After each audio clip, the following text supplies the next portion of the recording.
Gotta thank Yahudah for being the chosen seed of Israel. Here's the patience of the saints.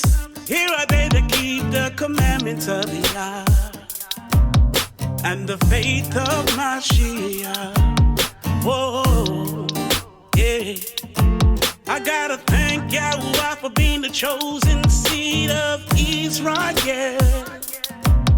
Here's the patience of the saints. Here are they that keep the commandments of the Yah and the faith of the Mashiach.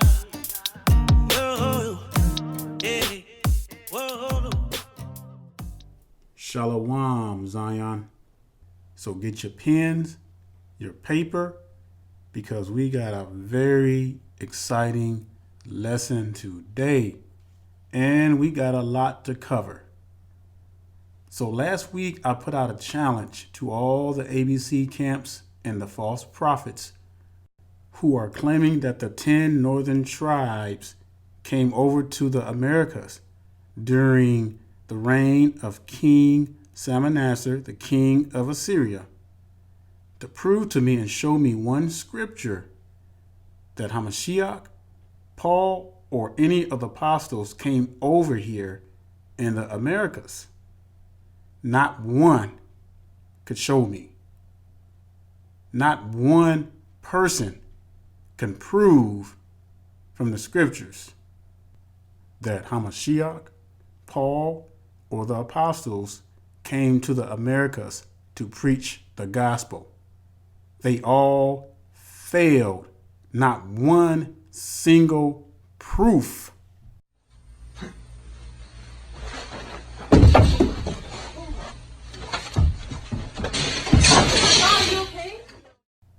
It was a simple question, Zion.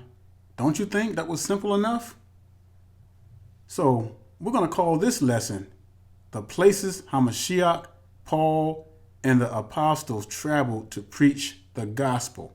And I'm going to show you tons of scriptures. And after I show you all these scriptures, I guarantee you, Zion, that you will not find one scripture on the Hamashiach, Paul, or the apostles coming to the Americas. The Bible is super clear when it comes to this, Zion. The 10 northern tribes did not come over to the Americas. They crossed over into the Euphrates, into parts of Africa, and then when the Most High held still the floods again of the Euphrates, they crossed right back over again. Right back into their homeland, Zion. Our people didn't start coming over here into the Arab and the Atlantic slave trade. But we're going to talk a little bit more about that a little later. Now, it's funny because when I did pose that question, show me one scripture that the prophets came over to the Americas to preach the gospel, all I got was a bunch of excuses. I've had a few say, well, what about the artifacts that was found in America? Well, hey, guess what? There's artifacts of Hebraic writing found all over the world, Zion, but there's a reason for that, and I'm going to share that with you. And I'm going to give you the explanation for that.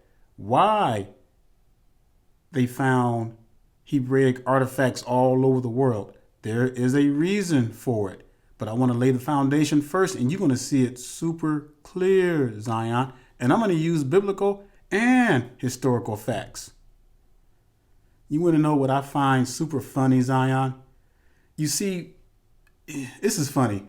Hebrews want to use the scriptures for everything else, but when it comes to defending these heathens and calling them Israelites, do you notice that all of a sudden they want to run to the heathens' books? Now, I know every heathen book that the camps use to try to prove that these people are Israel, that they're trying to call Israel. And they're saying the same excuses that other people are saying. Well, they found Hebraic artifacts over here. So what? Hebrew was the dominant language at the time when King David was ruling. Of course, you're going to find Hebraic inscriptions all over the world. Just like now, English is the dominant language. So you go anywhere in the world, and I traveled the world, Zion. I've been all over the world.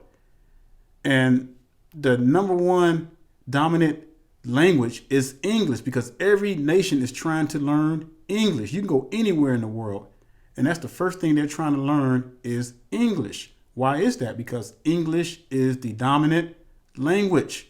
Just like when King David was ruling, Hebrew, or whenever, I'll put it this way, whenever we had our acts together and we were keeping the Most High's law and the Most High had us on top, Hebrew was the dominant language because everybody wanted to get with the crowd.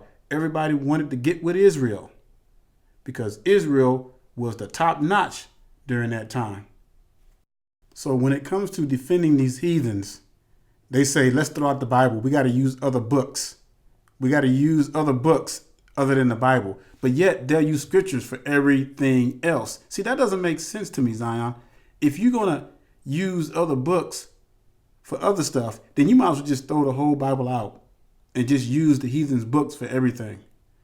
And that tells you there's something wrong with that picture because they know they don't have no justification for it. They can't prove from the scriptures that these heathens are Israelites.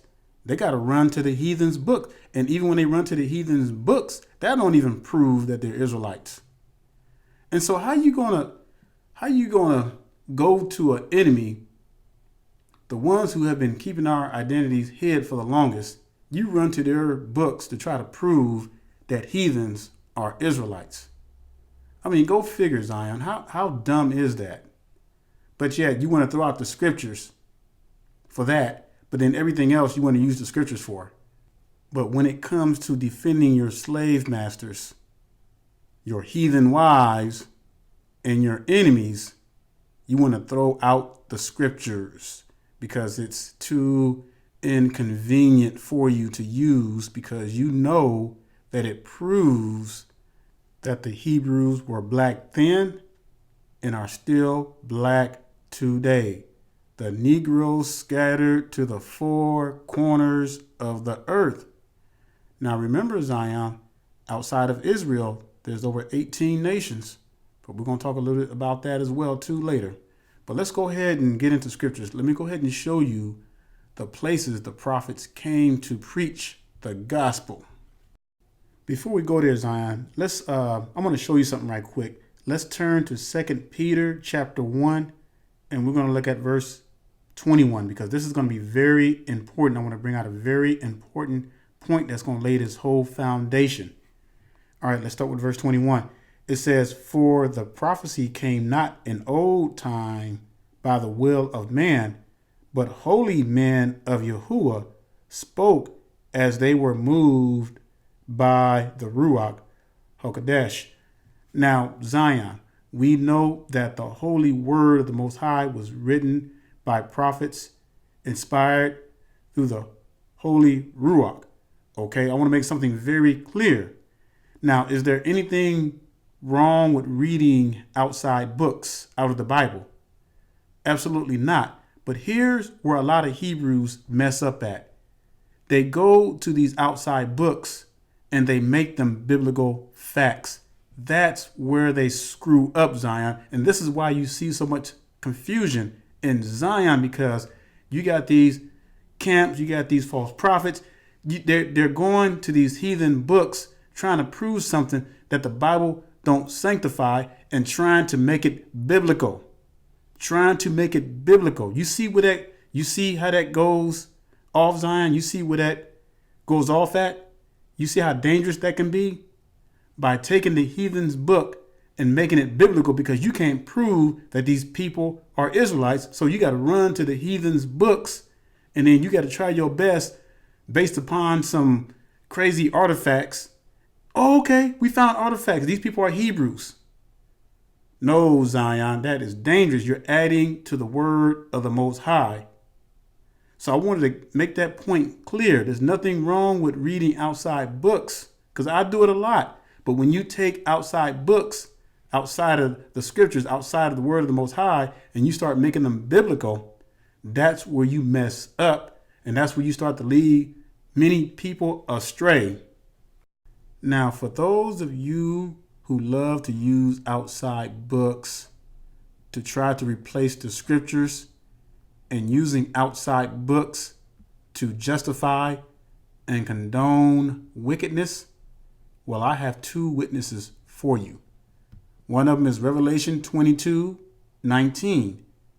It says, "And if any man shall take away from the words of the book of this prophecy, Yahudah shall take away his part out of the book of life and out of the holy city and from the things which are written in this book." That was Revelation 22:19.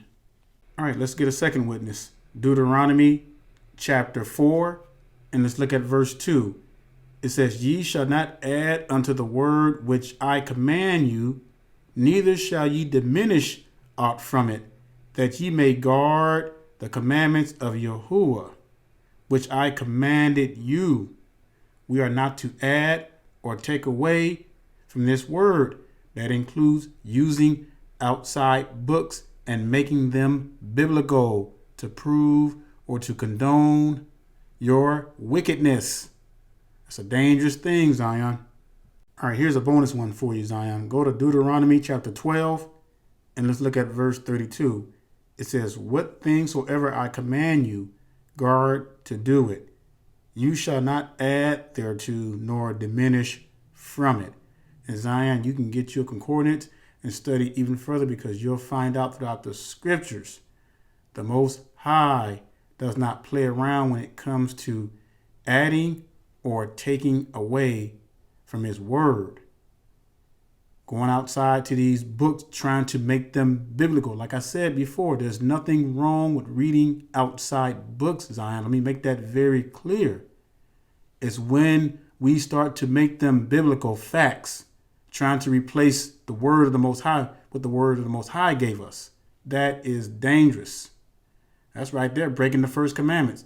"Thou shalt not have no other gods before me." All right, Zion, if you take a look at this map, I want to show you something where the red dots are. These are just a few places, a few of the places that Hamashiach traveled to preach the gospel, to heal our people, because Hamashiach knew where the northern tribes were scattered to.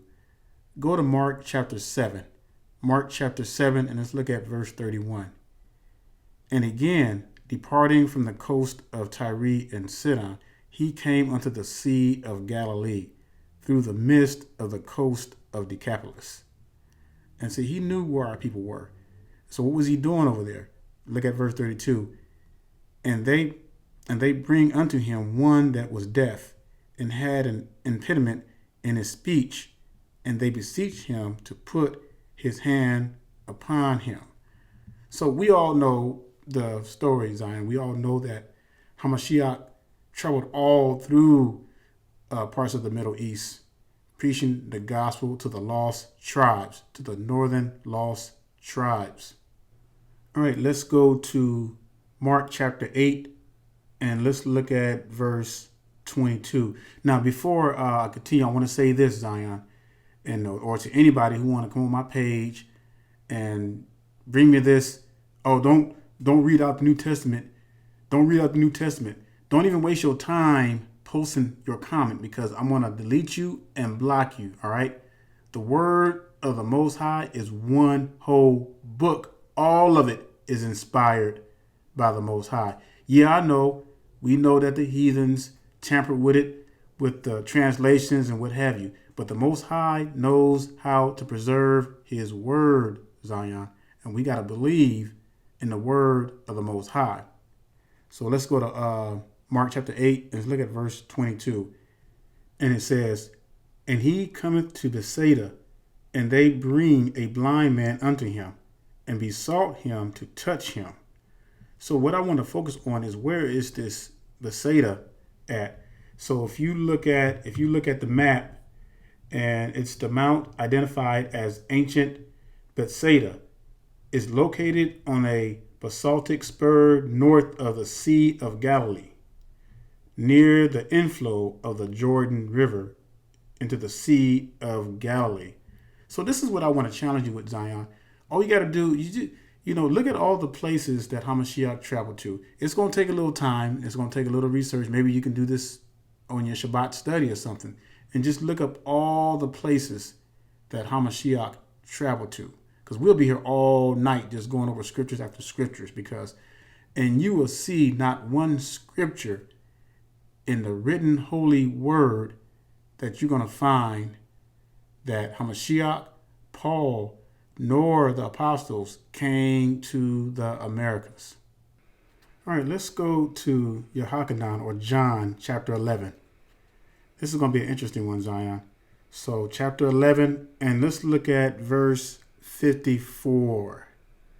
All right, it says, Yahusha therefore walked no more openly among the Yehudim, but went thence into a country near to the wilderness, not the Americas. It says, unto a country near to the wilderness, into a city called Ephraim.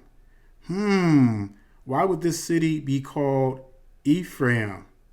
Go figure, Zion. And there continued with his disciples. All right, so now let's go find out where this city Ephraim is. Let's see if this city was in South America. Let's see if it was in the Americas. All right, Zion, so let's look at this. So all it takes is just a little research, Zion. A little effort on your part to dig, and that's our problem. A lot of people just want to take other folks' word for it and just run with it.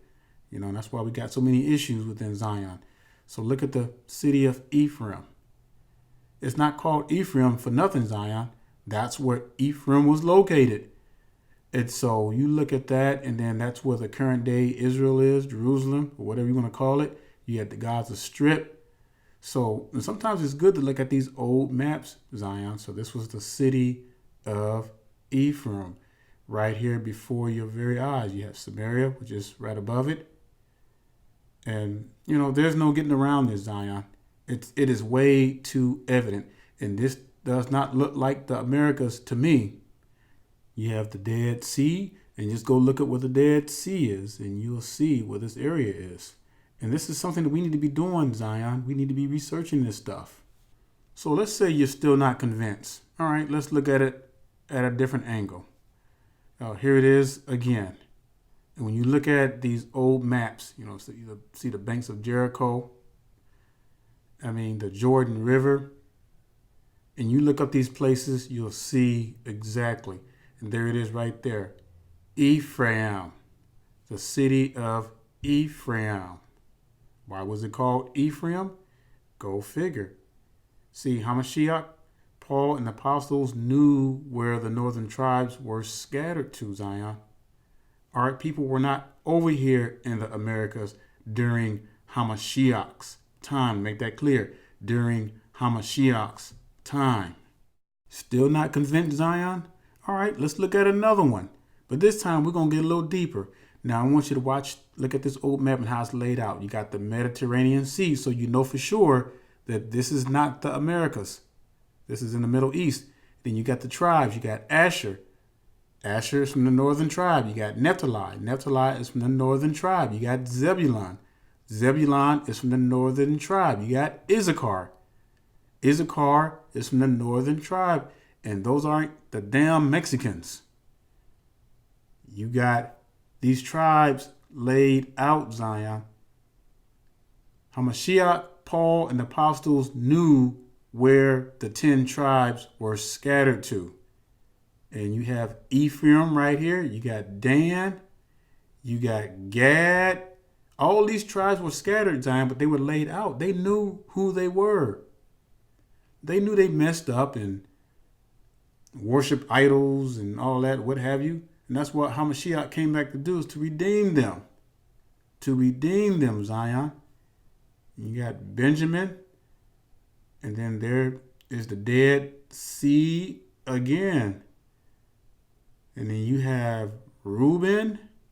And see, I'm dragging this through very slowly so you can see it, Zion. And if you got to go back over this video over and over, you do that.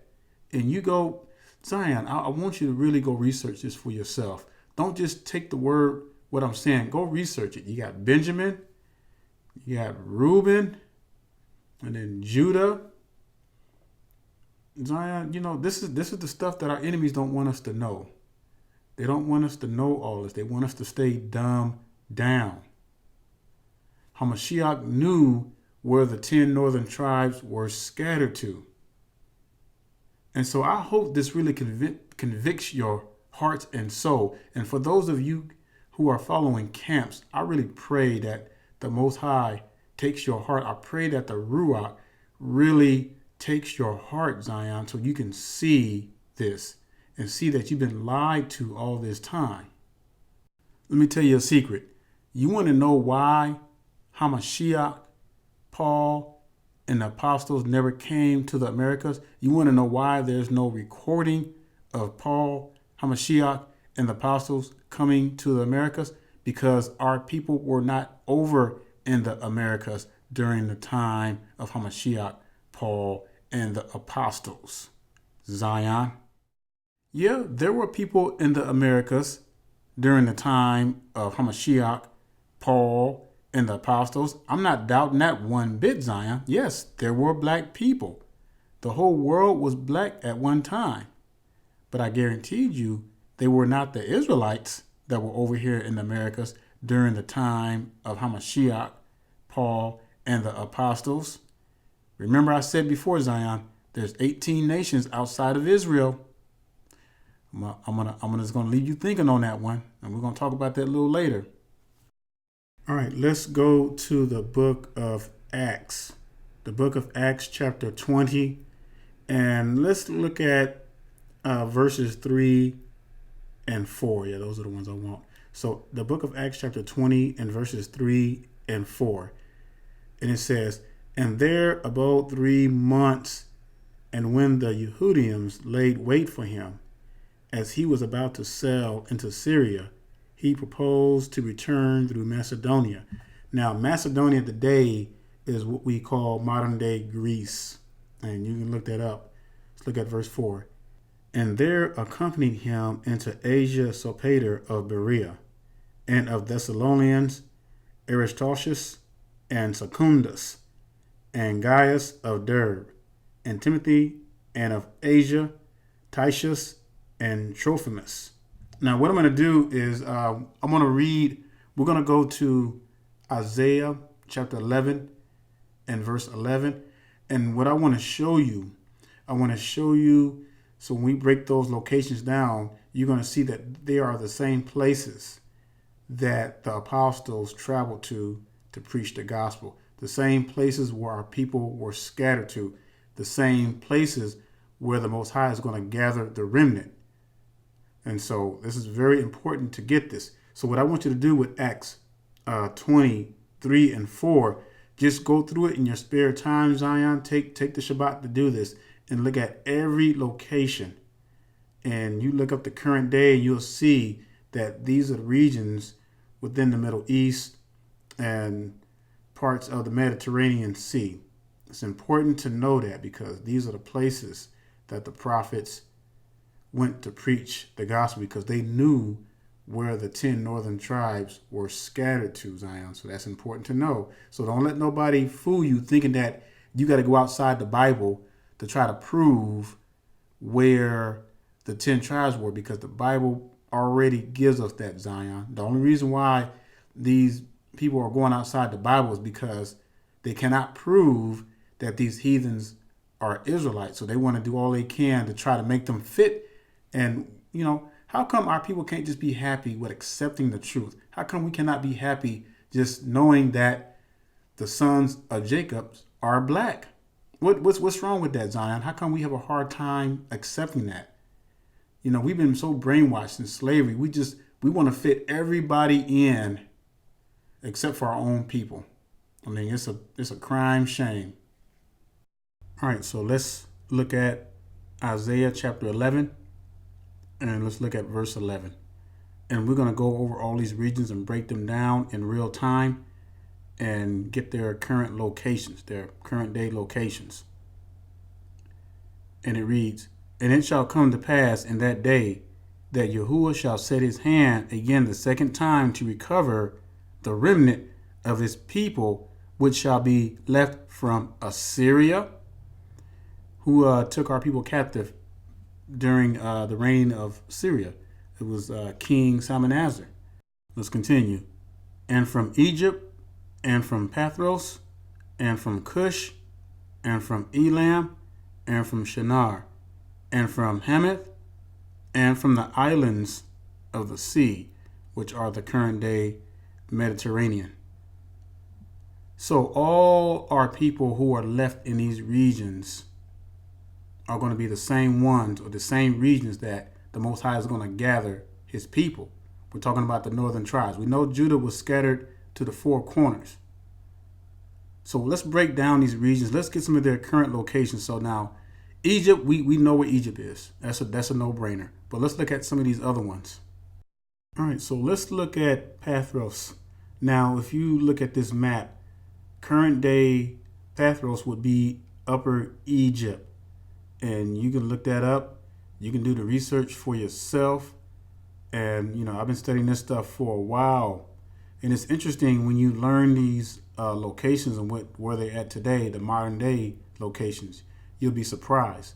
And you'll see that all of these regions that Isaiah 11:11 mentioned are parts of Africa, the Middle East, and the Mediterranean islands. So let's get a witness to that. So let's go to, just came to my mind. I'm trying to think of the verse again. Okay, I remember. It's let's go to Jeremiah chapter 44. Go to Jeremiah 44, and verse 1 is what I want. Jeremiah 44 and verse 1. It says, the word that came to Jeremiah according to all the Yahudians who lived in the land of Egypt, who lived in Migdol, and at Tahpanhes, and Memphis, and in the country of Pathroc. All right, let's get another witness. Let's go to Ezekiel chapter 29. Ezekiel chapter 29, and let's start with verse 13. I want to do 14, but let's jump up to 13. It says, yet thus says Yahudah, at the end of 40 years will I gather the Egyptians from the people whither they were scattered, and I will bring again the captivity of Egypt, and will cause them to return into the land of Pathroc, into the land of their habitations, and they shall be there a base kingdom. So I wanted to show you this to show you that indeed many of our people were scattered in this region. I mean, that was just one of them. But hey, let's get some more. All right, we're still coming out of Isaiah 11:11. So let's look at Kush. Let's see where modern day Kush is. So if you look at this map, you will see that Kush is located in the regions of Eastern Africa. So which would be known as today as Ethiopia. So that's where that region is located. It's located next to the Red Sea. And again, Zion, doesn't take a rocket scientist to figure this out. It just takes a little research, that's all. But let's go ahead and get a witness to this location. So go to Zephaniah chapter 3, and let's look at verse 10. From beyond the rivers of Kush, my supplements, even the daughter of my dispersed, shall bring my offering. So the word of the Most High is letting us know where a lot of our people are still scattered to. All right, so that's what you got to pay attention to, Zion. And these are the same areas that is mentioned in Isaiah 11:11, that the Most High, when he returns, he's going to gather his scattered. He's going to gather his dispersed, his elect. All right, let's go back to Isaiah 11:11, and let's look at Eylam. All right, we're going to look at Eylam. Now, if you look at this map, and you can look at all the cross references, you're going to see that it's in the same place.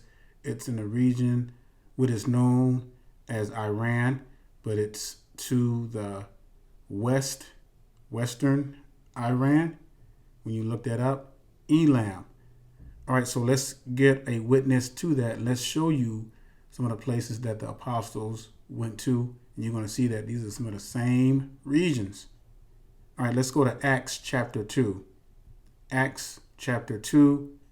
Let's start with verse 9.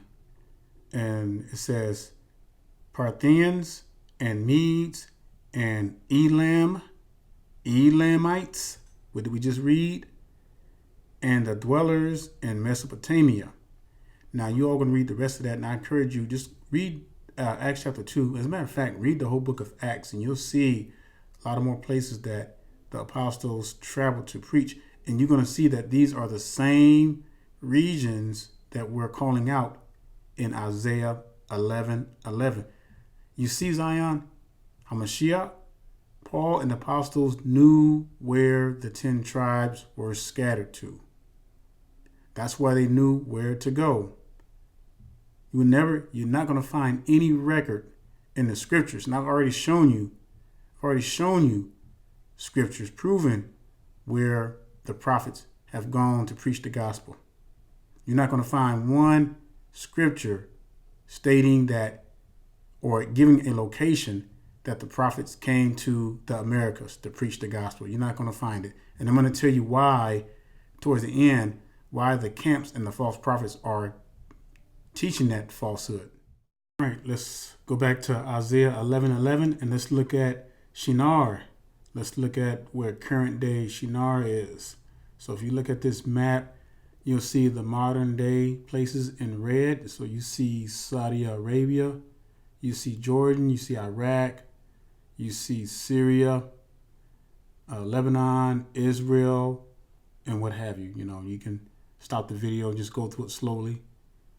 But the ancient Shin'ar was located in the regions of Iraq, the lower, pretty much the mid-lower eastern Iraq. And so that's where the land of Shin'ar. You know, it's very interesting because I was deployed a long time ago when I was deployed to Iraq. And I'm going to tell you something. There's a lot of brothers and sisters out there that look just like us, Zion. I'm telling you. Because you got the white Iraqians that are like white like the Europeans. And, you know, skin is just as pale. But then you got the descendants of slaves that look just like us. I mean, I couldn't believe it. I mean, I thought I was looking in the mirror or something. You know, they didn't look like they were Hamitic or had Hamitic features, but they looked like they were Negroes. And I know that's what they were.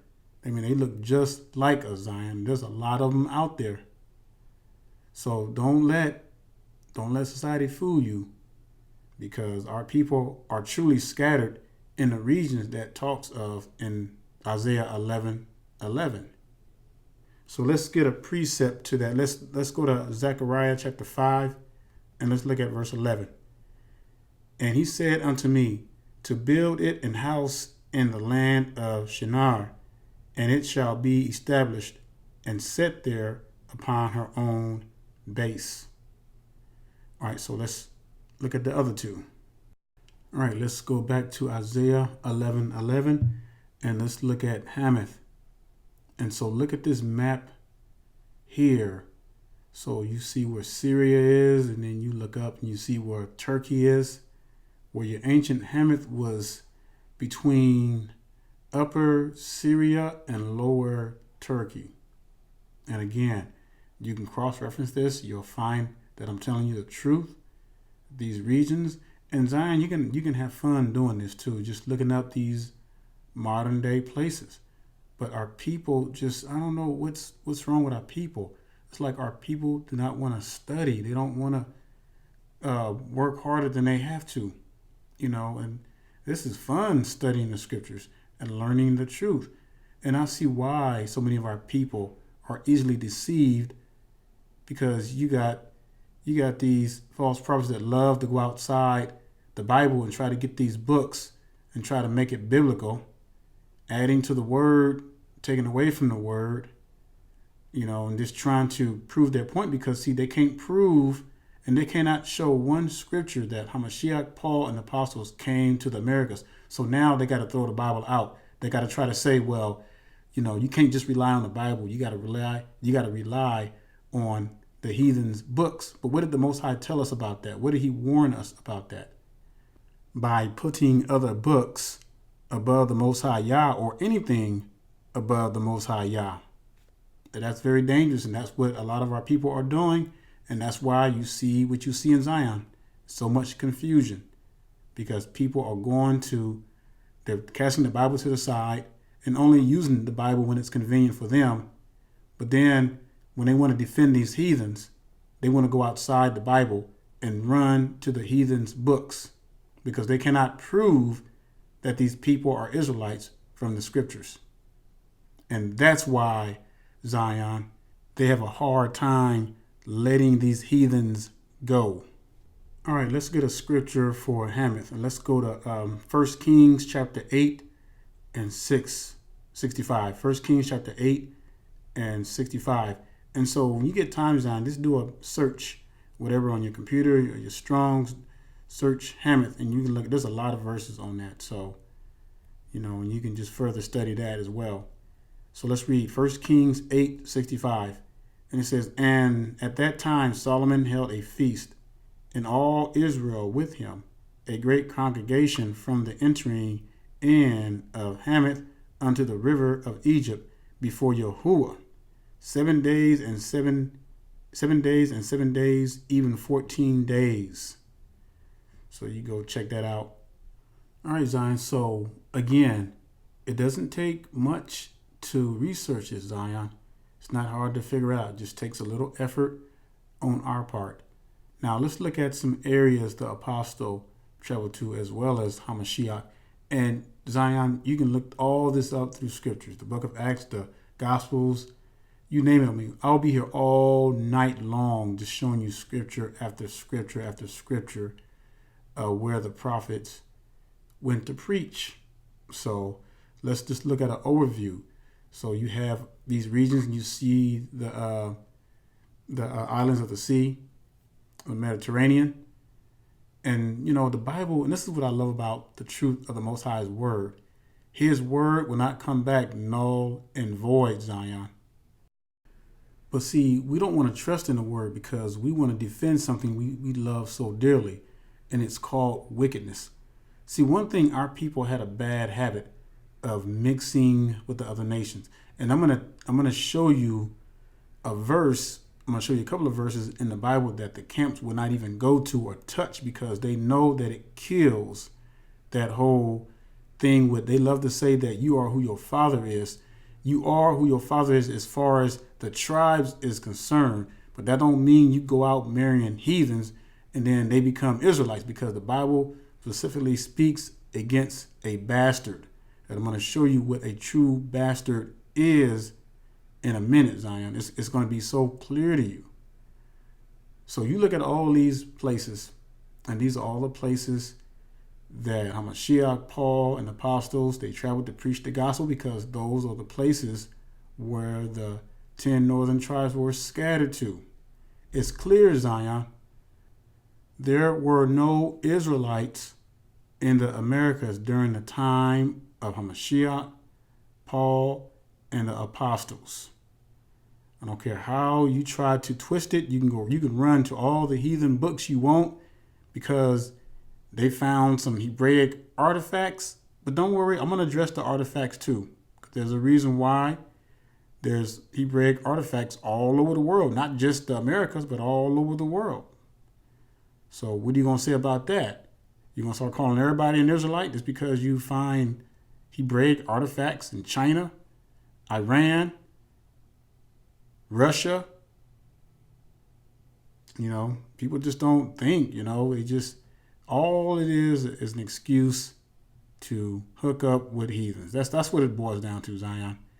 And no matter what you show our people, no matter what truth you show them, they're gonna believe what they want to believe, and that's why, I'll say what I have to say through the power of the Most High, and I'm gonna leave it at that. If our people want to continue to cling, those who are awakened, they want to continue to cling to the heathens, they want to continue to call these people Israelites, you go right ahead. That's on you. But for me and my house, I'm going to serve the Most High. All right, so let's address the issue like I said I was going to address. why you have some Hebrews that always trying to justify the marrying of heathens. And they have to literally cast the Bible to the side in order to justify marrying these heathens. Now, Zion, let me say something. Now, throughout scriptures, we know the reason why our people kept going into captivity.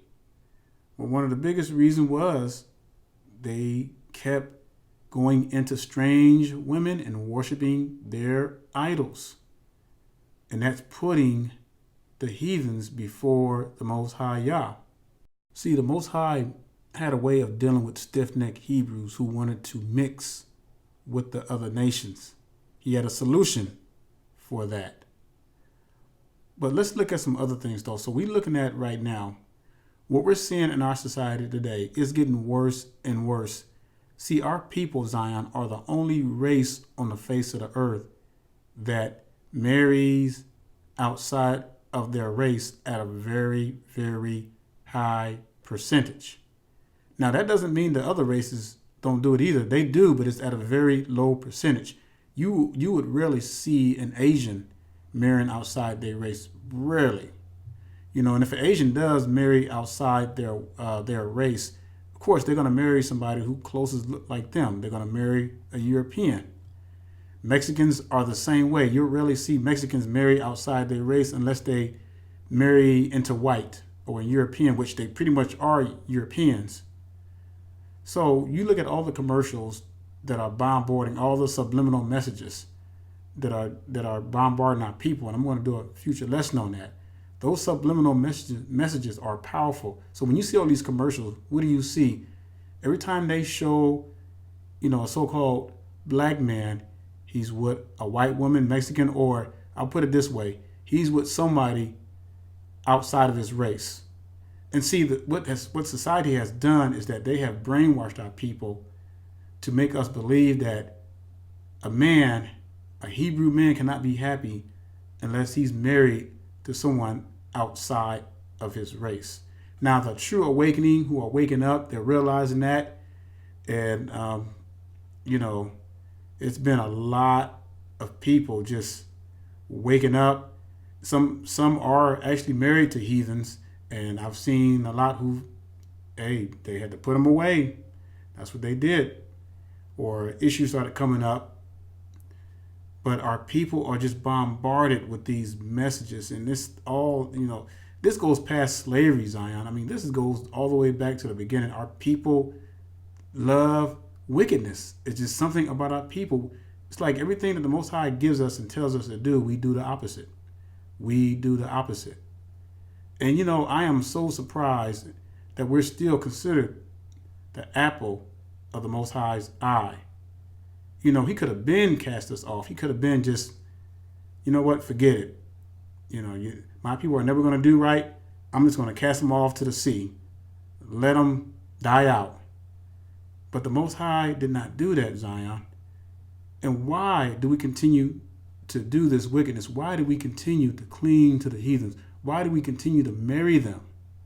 Why do we continue to make excuses to keep them?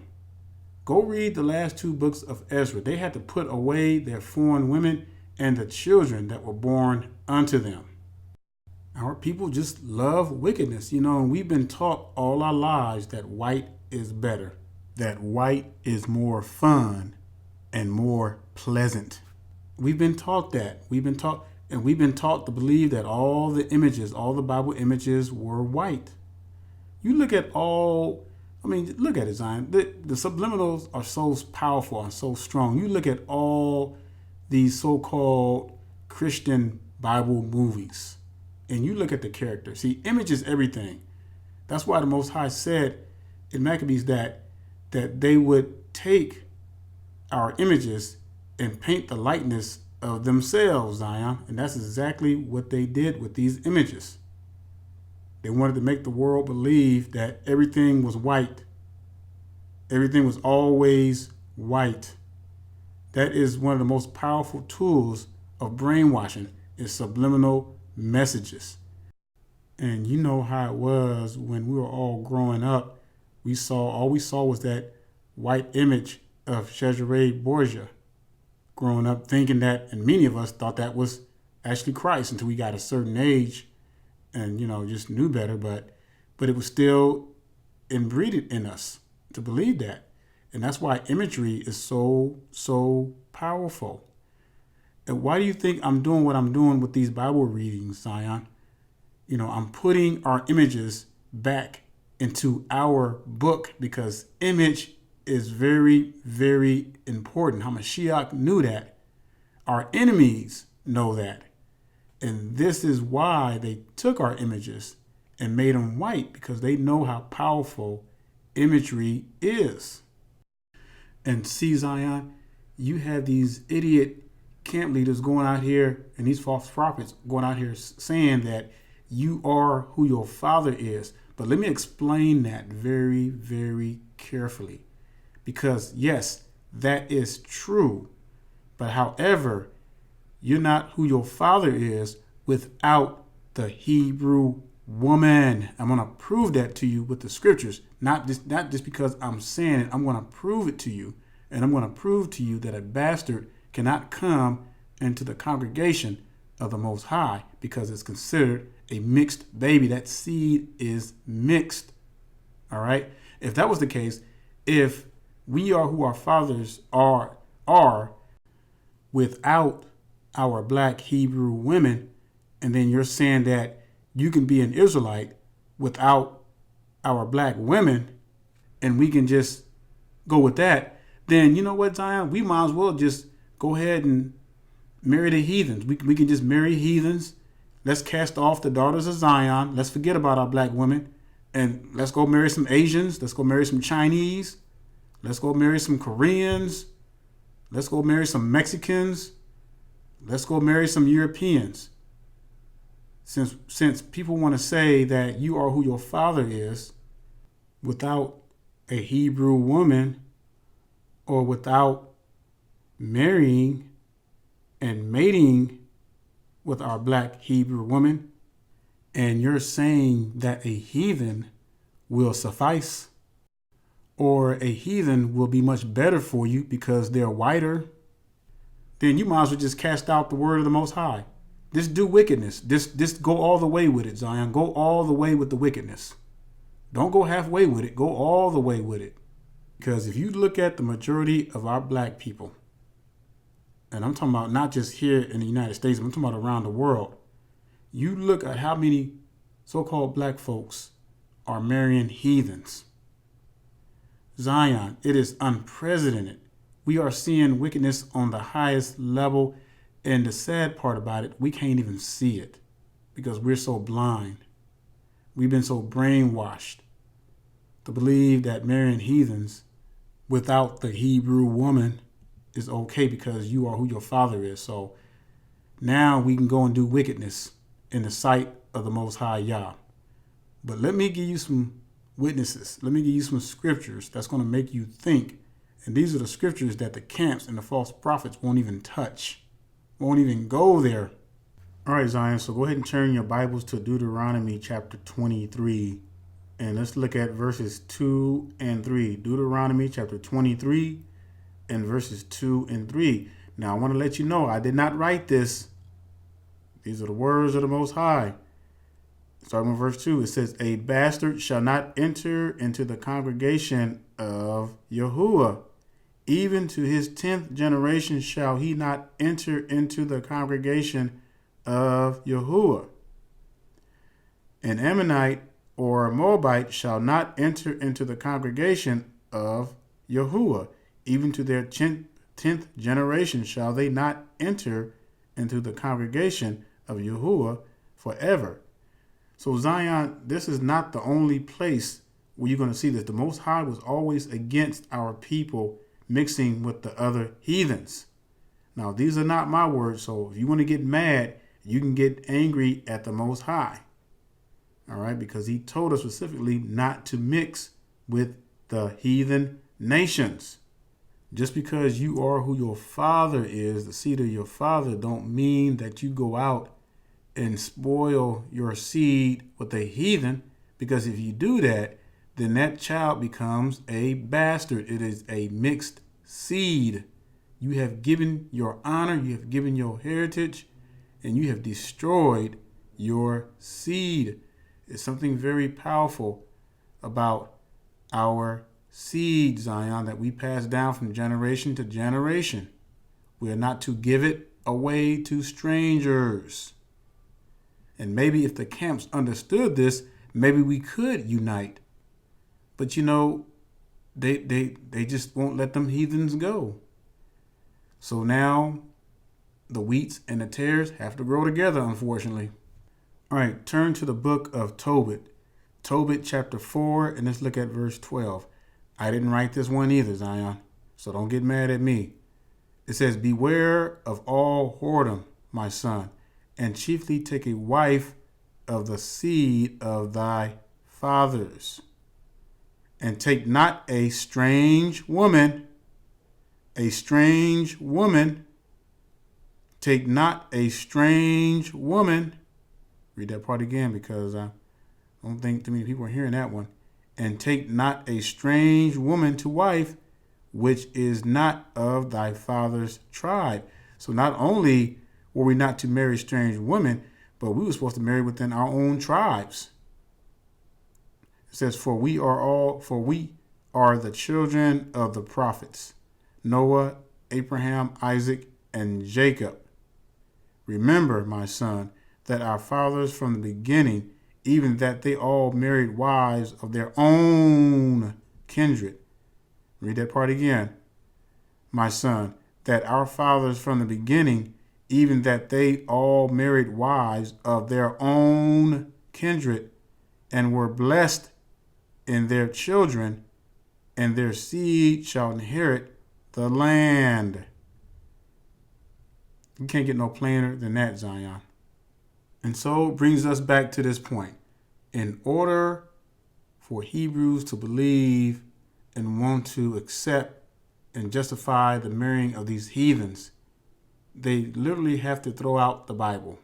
They have to make the Bible null and void and turn to the heathens' books in order to condone wickedness, or I should say, in order to allow wickedness.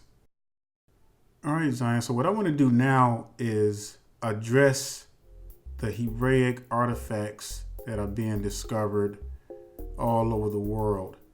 Because you got some Hebrews, because the fact that they've discovered some artifacts in certain places in the Americas and other places, that's an indication that Hebrews were here.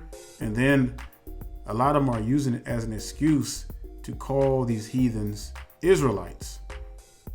All right, so I'm going to tell you what this all means. All right, it's simple. It's not rocket scientist. So first of all, I want to show you some artifacts that I came across and also where they were discovered at, what regions they were discovered at. Now, I'm in no way doubting that the Hebrews, when we were at our peak, traveled around the world. I'm not doubting that whatsoever, but I can guarantee you one thing. There were no Israelites in the Americas during the time of Hamashiach. I proved that through the scriptures.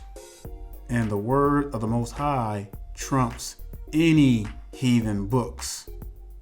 The Most High words reign supreme. You can believe that. All right, I want you to take a look at this artifact. And this was found in China, of all places. This was found in China. This Hebraic artifact with the Hebrew inscriptions in it. And y'all know during the not the Atlantic, but the Arab slave trade, a lot of our people were shipped to China, to Asia, through those routes and everything. So what does this mean that they found or discovered this artifact in China? Does that mean the Chinese are Israelites? Absolutely not. Now check out this other one. This was also found in China. It's now in a museum in Jerusalem. That's where they're keeping it at, in one of their museums. And so they've been finding certain artifacts in China. Even the language itself, you look at the way the language is written, And I did some research on that. And even some of the language is derived from Hebraic writings, Zion. Where do you think a lot of these writings come from? You know, just because they found artifacts over there don't mean the people were Hebrew. All it means is that at one point of time, Hebrew, or whatever it was called, Paleo-Hebrew, was the dominant language at the time. But let's look at another artifact. Here's another one. Some of you may have already seen something like this, but this is an Hebraic artifact that was discovered in Russia, of all places. As I am telling you, all you gotta do is just research it. Don't take my word for it. Look this stuff up. This takes a little effort. So why would Hebraic artifacts be found in Russia? You know, when you go read the book of 1 Kings, 2 Kings, read the Chronicles. Zion, you got to read the Chronicles. I mean, I'll be here all night just going through verses and verses. You got to take the initiative and just go study this stuff. But David, there was armies all over the world who paid homage to King David. And so talking about the Hebrew being the dominant language, you got to understand something, Zion. When the Most High had us on top, we were on top. Our language was the dominant language of the world. So wouldn't it make sense for all the other nations to try to fit in? Wouldn't it make sense for other nations to learn the dominant language? Because we were the bomb going on at that time. You know, we were the head honchos. The Most High put us on top. We were the head and not the tail. But because of our wicked, stiff-necked forefathers, all that was lost. But you know, when the Most High comes again, guess what's going to happen? Guess what's going to be the dominant language? It's going to be the pure language that the Most High returns unto Israel. And that is going to be, once again, the dominant language. So what is the dominant language today? The dominant language today is English. And Zion, you know what I'm talking about. You can't hide this. If you go anywhere in the world, the first language that people are trying to learn other than their own language, their native language, is English. That's the English there. Why is that? Because English is the dominant language. And so that's what this means. When you see all these articles and you read all these books that are discovering Hebraic artifacts all over the world, all it means is that Hebrew at one point in time was the dominant language, Zion. That's all it means. You know, and people get it twisted. People try to use that to say that these Native Americans, these Puerto Ricans, these Hispanics, these Europeans were Israelites. Now, we have descendants of slaves all over the world in those regions. We have descendants of slaves. I'll put it this way. We have Hebrew descendants of slaves in all through North America, South America, all over the world, but they look like us, Zion. They look just like us. They don't look like this. These are not Israelites. These are mixed races of heathens mixed together. You do a research on the Mexican. Mexican is made up of 3 different races, mostly of Native American, European, and Asian. You go do the research. You'll see it. They're not even a race. They're like a hybrid of 3 races. And even the former president of Mexico even admitted to that they were a mixture of 3 races. I mean, they know who they are. You know, we're the ones who don't know who we are. We're the ones who's always making excuses to join everybody else, but except our own people. Check this one out. Now, this was discovered in India, over in Asia, and they've also discovered a 13-foot tall menorah. I looked all this stuff up. And see, Zion, I'm a researcher. I'll dig and dig and dig. You know, I don't like that spiritual laziness stuff. I'm going to dig because I want to know the truth. I want to find out things. So they found Hebraic artifacts all over the world. And see, the Caps want to just make it seem like they only found it in the Americas. Not only the Americas, but all over the world. So again, what does that mean? It just means that at one point of time in history, that Hebrew or Paleo-Hebrew, whatever it was the dominant language. Just like English is the dominant language now, but we're just in this modern time. And so, and this is, you got to search the truth, Zion. And the word of the Most High is clear when it comes to his people.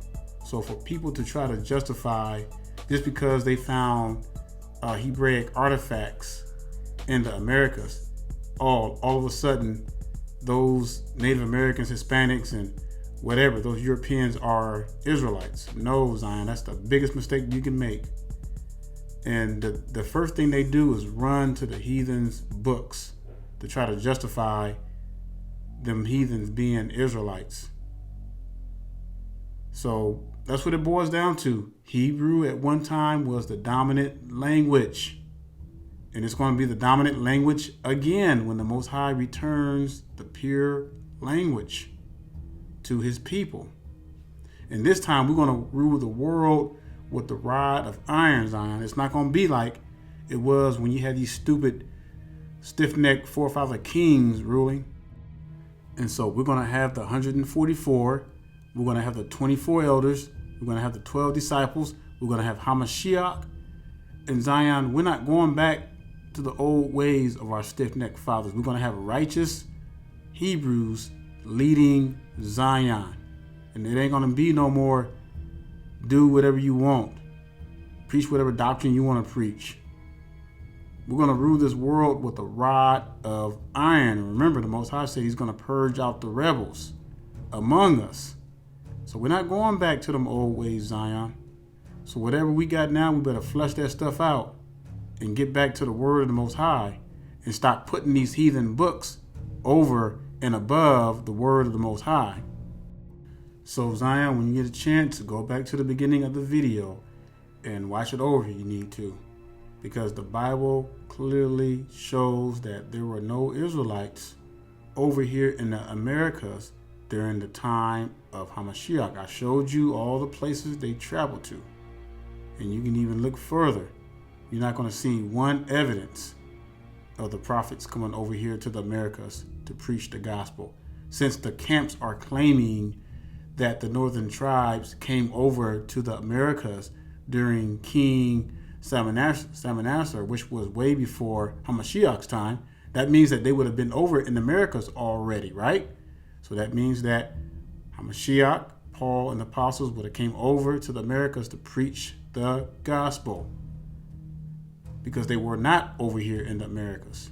They were scattered out throughout the regions described in Isaiah 11:11, and those are the places that Hamashiach, Paul, and the apostles went to preach the gospel.